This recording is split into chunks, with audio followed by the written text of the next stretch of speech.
looking down across Bradford. It's quite a big place, and there's some interesting history here. Here's the first part of today's route from Baildon to High Lane, just near Stockport. Well, I really would like to have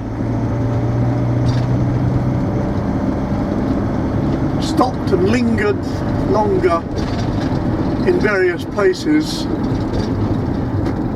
to show you around, show you some of the history. Each trip I make, I intended to be far more leisurely and more informative. This trip is to see the family.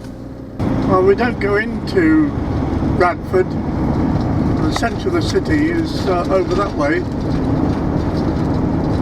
but we skirt it. And according to the lady in the sat-nav, we have 48 miles to go, and we should be there at 11 o'clock, which is good.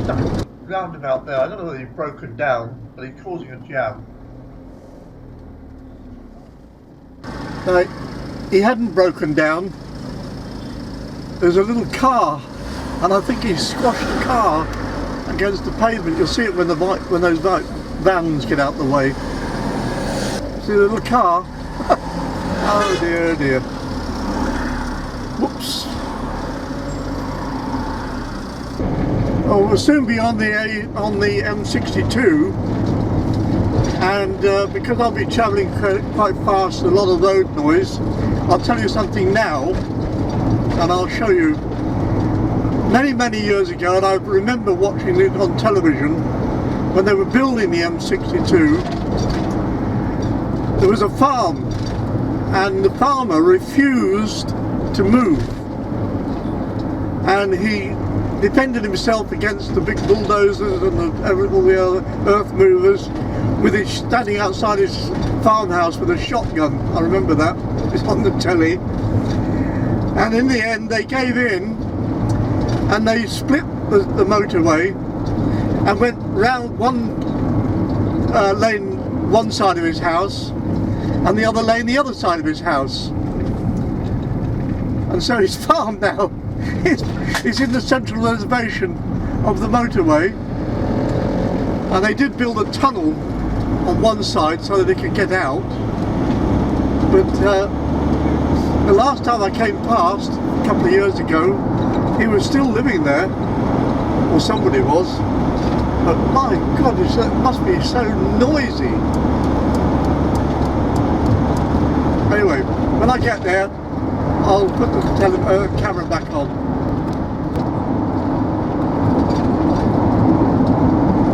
And with all this traffic, I don't know whether you'll be able to see that farm, but you can see how the motorway split, so you can see the farm building down there now. And there's the other ladies over there, and we're over here. And there's the farm in the middle. And it is still occupied.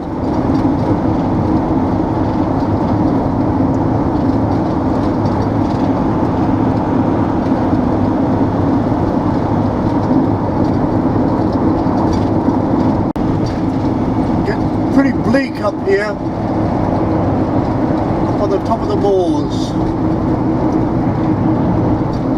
And over there is Saddleworth Moor.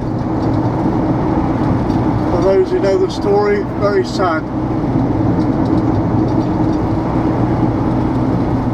But I won't go into it.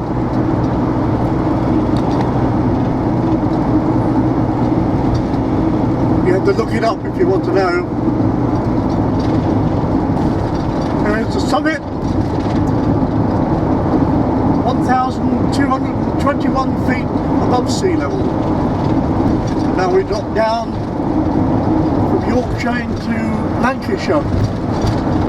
Now this area, there's loads and loads of old cotton mills, because this is the area that used to make textile for the whole of the world, basically.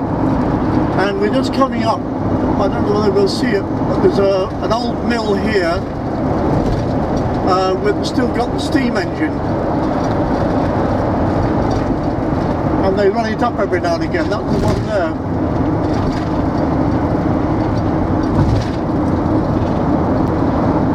Well, this is where we turn off the M62 and head towards Rochdale and Oldham. And High Lane that we're headed for is just to the east of Stockport. There's one of the old mills there, and you can see it has a flat roof, and there's a reason for that. Manchester is notorious for rain. It's a lovely day today, but it's notorious for rain. And on the top of the building is a high parapet wall. The mill never had a parapet, or whether they've just removed it. Usually sometimes between 3 and 4 feet high, and it's used as a reservoir for water, the rainwater, catch the rainwater to run the steam engines.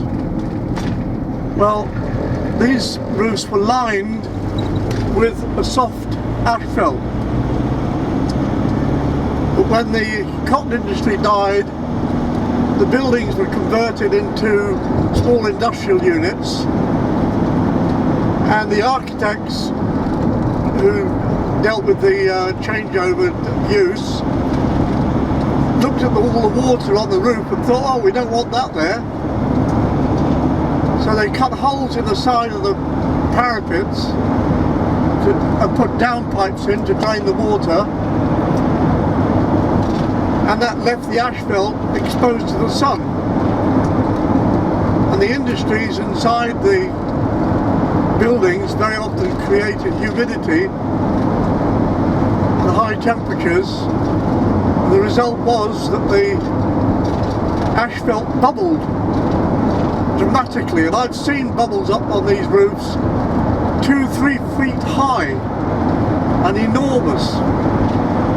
So a lot of the buildings have actually had shallow metal pitched roofs put behind the parapet walls, and it cost them a fortune. And if the architects had just left the water there, everything would have been fine.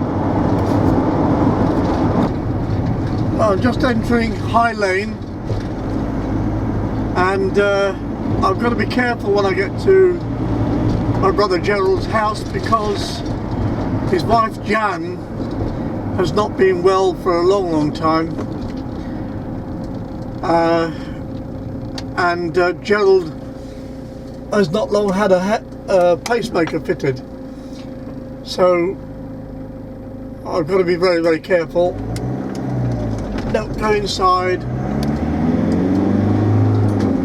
but he's got some new decking apparently at the back of the house, and maybe he'll make me a cup of coffee. We can have it there and a little chat, and then on my way again to Pattingham. Jan, my sister-in-law, has been suffering from something called poems. Very bad, nasty, debilitating. They've got a rather nice house, I like it, at the end of this tiny little private road here, and they're at the far end there, and they've got the canal running past, and it's over a year since I was here. I rented a narrowboat for a week and came along the canal by their house, and I moored for the night just across the way from here. Oh, here we are. Let's go around the back and see if we can raise somebody. Gerald had that ramp built. Oh, and there's the decking. Because of Jan being in the wheelchair, And there's his garden down there, and at the end of it is the canal. I'll take you down there later on. Well, he came to the door just then. I don't know where he's gone now. Well, Gerald's made me my coffee, and there he is there, and there's Jan with her COVID haircut, just like Susan. It's nice to see you both. Nice to see you. I'm going to leave them sitting on the deck for a minute and take you down to have a look at the canal. And by the way, he didn't have a pacemaker fitted. I was wrong there. He was put on drugs. I don't know, it was opium or something like that. But anyway, he hasn't got a pacemaker. And down the bottom of the garden here, through this little archway, and the little summer house there that his son built when he was a boy, now a well-grown man. And down here is the canal. And in fact, that boat there is moored almost exactly where I moored last year, February last year, just before the pandemic took hold. It's a nice place to live.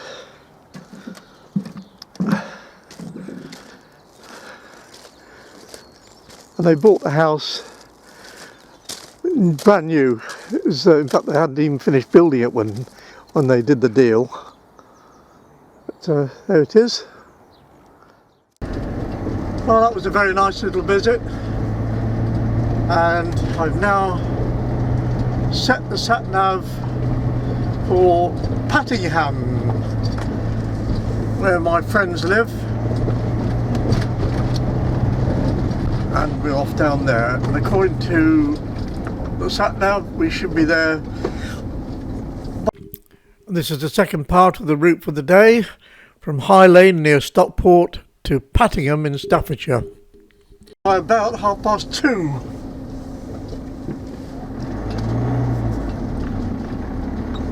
But I shall be stopping on the way down to get something to eat.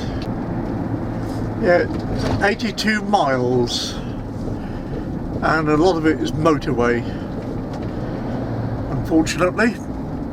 But the alternative is very slow. I know, I've done it before. Through all the years when I was travelling the world for work, my real home was in a place called Caversham, which is across the river from Reading and very close to where my girls live. But it's a long story, but I packed in the job that I had, and I was offered a job by a company in England. The trouble was, it was in close to Birmingham, a place called Tipton, and I didn't really want to move up to this area. I didn't like the idea of moving up north, and so first of all I thought, okay, I'll buy just any old house, so long as it's got a good address, and we'll sell quickly. And I found my first house in Pattingham, which a lot of people said was a nice little village, and it is. So I bought this house, which I extended at the back, and I thought, well, it will do for a year while I find somewhere I would really like to live. But I ended up living in the village for over 30 years. It's a lovely little village with its church,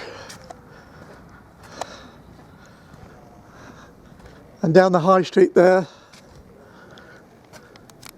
and a great pub, the Pigot Arms, and its other little pub, the Crown, opposite which is this place. Number 4, the High Street, now called Coolmore House, but when I lived there it was Shergordon. And to the back of it, I built that for my mother to live in. And then at the back of the garden I built that place. Designed by my then wife Marie, and we built it, and it is a lovely place. But Mandy, whom I've since married, wanted to stay in South Wales, and I thought, well, I may as well go home to my home country, or back to my home country. So I sold that house and moved to Glasfryn in the valleys, the Sahowy Valley. And now I'm going to go and see my friends who remain in Puttingham. Let's go and find them. First we'll find Jean, and she said go down to the back. We'll probably be in the garden. Yes. Well, there's Jean sitting in the sunshine. Lovely day. Yeah, it is. Very nice day. Enjoying the sun. With her not COVID haircut. She had it all cut off. Very nice. Well, that's it. I've just visited my friend John. So what I'm going to do is, as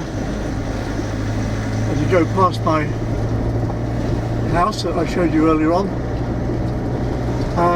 what I'm going to do, I'm going to go to another little hamlet or village called Purton, where I've got some properties,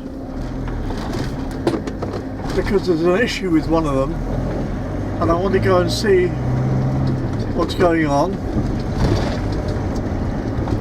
and then I shall go into Sainsbury's and get something to make a meal tonight, unless the fish and chip shop is open. If it is, I shall get myself fish and chips, but I don't know whether they will be. Well, that was a bit of luck. The fish and chip shop was open, and I've got myself the biggest helping of fish and chips that you could possibly imagine. Look at that. I've arrived at Stunmore Hall campsite, where I'm stopping for the night, and tomorrow, lovely, a little bit of a look around Bridge North and a ride on a funicular, or as they call it here, a cliff railway. So thanks for watching, and hope you come back for tomorrow. Bye bye.